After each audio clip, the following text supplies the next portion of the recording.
Well, I think the Washington Post, quite frankly, had their story already written before they talked to me, and they were convinced that I was going to fire everybody and that we were going to just go in a completely different direction, and that's absolutely not true. Will we, over the course of time, add more people? Will we make some changes and alterations? Of course we will, because we always are going to adjust with the circumstances. Adjusting with the circumstances. Let's bring in our panel. Charles Hurt, political columnist for the Washington Times. David Drucker, senior congressional correspondent for the Washington Examiner, and syndicated columnist Charles Krauthammer. Charlie, I got to start with you. What in the world is going on with Ben Carson? Well, I think what we heard are the death rattles of his campaign. Sitting in his basement in Maryland, giving a couple interviews to major outlets, making pretty firm statements about we're going to shake this thing up, basically. Yeah, and staffers being overpaid and staffers needing to be replaced and not doing things right. And then, of course, after it gets out there, he tries to take it all back. Well, you can't take those things back. He's shed, what, 15 points in the national polls since he peaked in late November. Is doing even worse if you look at the Iowa polls. And he, ultimately, he failed the commander-in-chief test. Wasn't helped by these terrorist attacks. Also wasn't helped by, I think, the attacks from Donald Trump. But the commander-in-chief question is the thing that I think really. David, what do you see happening on the Republican side of this race? Because it's been seen by many as a year of the outsider.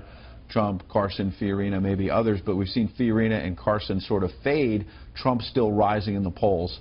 Is there room for others?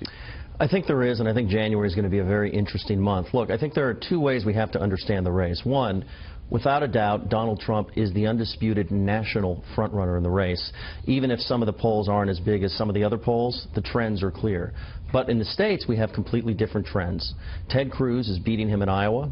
He tied him in a recent poll in South Carolina. Marco Rubio is close to him in New Hampshire, close enough. And I think what that tells us is that Donald Trump is vulnerable and is beatable. He's not going to fade. He's not going to go away of his own accord. I don't think so. And anybody I think that thinks so, you're smarter than me. But is he beatable? And do I think that somebody can take him out over the next 6 weeks? Yes. And I think there's one very important thing that is a little bit different than any other candidate. He's built the aura of his campaign around winning. And so for him, losing Iowa would be a much bigger deal than anybody else because he's all about winning. And the minute he is not winning, I think that impacts him for every race on down the line. Charles is interested in getting in here, and I want him to get in. But first, I want everyone to hear Mike Huckabee, who had something interesting to say this morning. Listen.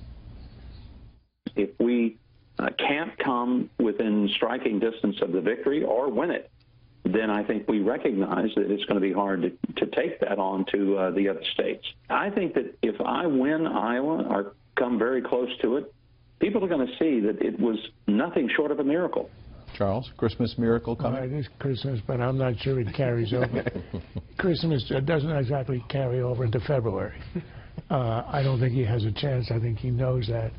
I think he's acknowledging it. He's sort of setting himself up for a graceful exit. Iowa is where he won in 2008. Iowa is the strength. Iowa is where you have the strong evangelical vote. That is his constituency. But this year, it's been taken away first by Carson. And as the Carson support has diminished, it's gone over to Ted Cruz. It's not his year. I think he knows it. And I think he's being realistic. Charles, I want you to weigh in on some of the other candidates. We've got the Real Clear Politics average of polls all around the country right now. We were just talking about Trump, clearly at the top of the heap. Cruz close. Rubio, you see 35, 18, 11. Carson at 10. Bush just over 4. Christie 3.9. Paul, Fiorina, Kasich, Huckabee all around 2%. What I'm interested in, there's a survey in New Hampshire suggesting, Charles, that Kasich is now at about 12 or 13% in New Hampshire only, not nationally. Christie has also been doing well on the ground in New Hampshire. Is there room for a surprise from someone like Christie, Kasich in a state like New Hampshire? I think so, and if it happens, it'll happen exactly as you say in New Hampshire. It's not going to happen in Iowa. I think it looks as if Cruz has a very, very good chance of winning Iowa. But there is a wild card festival in New Hampshire. As you say, it could be a Rubio win, it could be a Kasich win, or at least a close second. Or if it's a win and Trump loses the first two, I think it really is going to be a difficult slog after that, again, because, as we heard, he built himself up as the winner. He's not a loser. As he said, I don't lose, so we'll see. But New Hampshire is the place where you can get the surprise, and I think that's what everybody's waiting for. David, speaking of Donald Trump, he was tweeting, as he likes to do. Here we are on Christmas Eve. This was actually yesterday, I should be clear. A couple of them, quote, "It is hard to believe I am winning by so much when I am treated so badly by the media." New at CNN poll, amazing in all categories, 21-point lead. But then this one, Hillary, when you complain about a penchant for sexism, who are you referring to? I have great respect for women, all caps, exclamation point, be careful. Is that a warning about Bill Clinton? Oh, without a doubt. And look, this is what Donald Trump likes to do. He likes to start fights. And if he starts a fight over Bill Clinton with Hillary, that would make Hillary Clinton very happy because it would keep Hillary and Donald Trump in the news. And the good thing about that for Democrats is that every day that he owns the media is another day that the other Republican candidates, a few that could actually beat her, are kept out of the spotlight. That's the way Trump wants it. That's the way Hillary wants it. I'd add one thing. I think the media has treated Donald Trump extraordinarily well. He gets more airtime than anybody else. He can say things other candidates won't because he's a celebrity, and so he's given deference in that way. So if anybody's getting mistreated by the media, it's not Donald Trump. Charlie, is Donald Trump just sucking most of the, not all, but most of the oxygen out of other Republicans getting a chance here to rise up to the top? Well, I think there's a reason it's called earned media. The guy does earn it. He goes out there and he says things that are sort of outlandish in political circles. He is daring, and he owns what he says. And so I think it's more than people just treating him well. He is earning it. But the big question, I think, that both in Iowa, as Charles was talking about, and in New Hampshire going forward, the big question is, Donald Trump appeals to a new group of people. Will they come out and vote? And if they come out and vote, it's going to be a very, very rough night for establishment Republicans. Charles, you can weigh in on that, but I'd also like to hear, you wrote searingly about the Clinton impeachment drama and all of the major issues over the last few decades. Is that warning shot from Donald Trump about Bill Clinton to Hillary, and what role might we see with Bill Clinton in his past in this race? Look, very early in the race, when Rand Paul was on the cover of Time magazine as the most interesting politician in America, he tried to raise that issue. And then I think he shied away. There's always a temptation to want to go into that. The one guy who I think would actually do it is Trump. I can't see anybody else doing it because it's too toxic.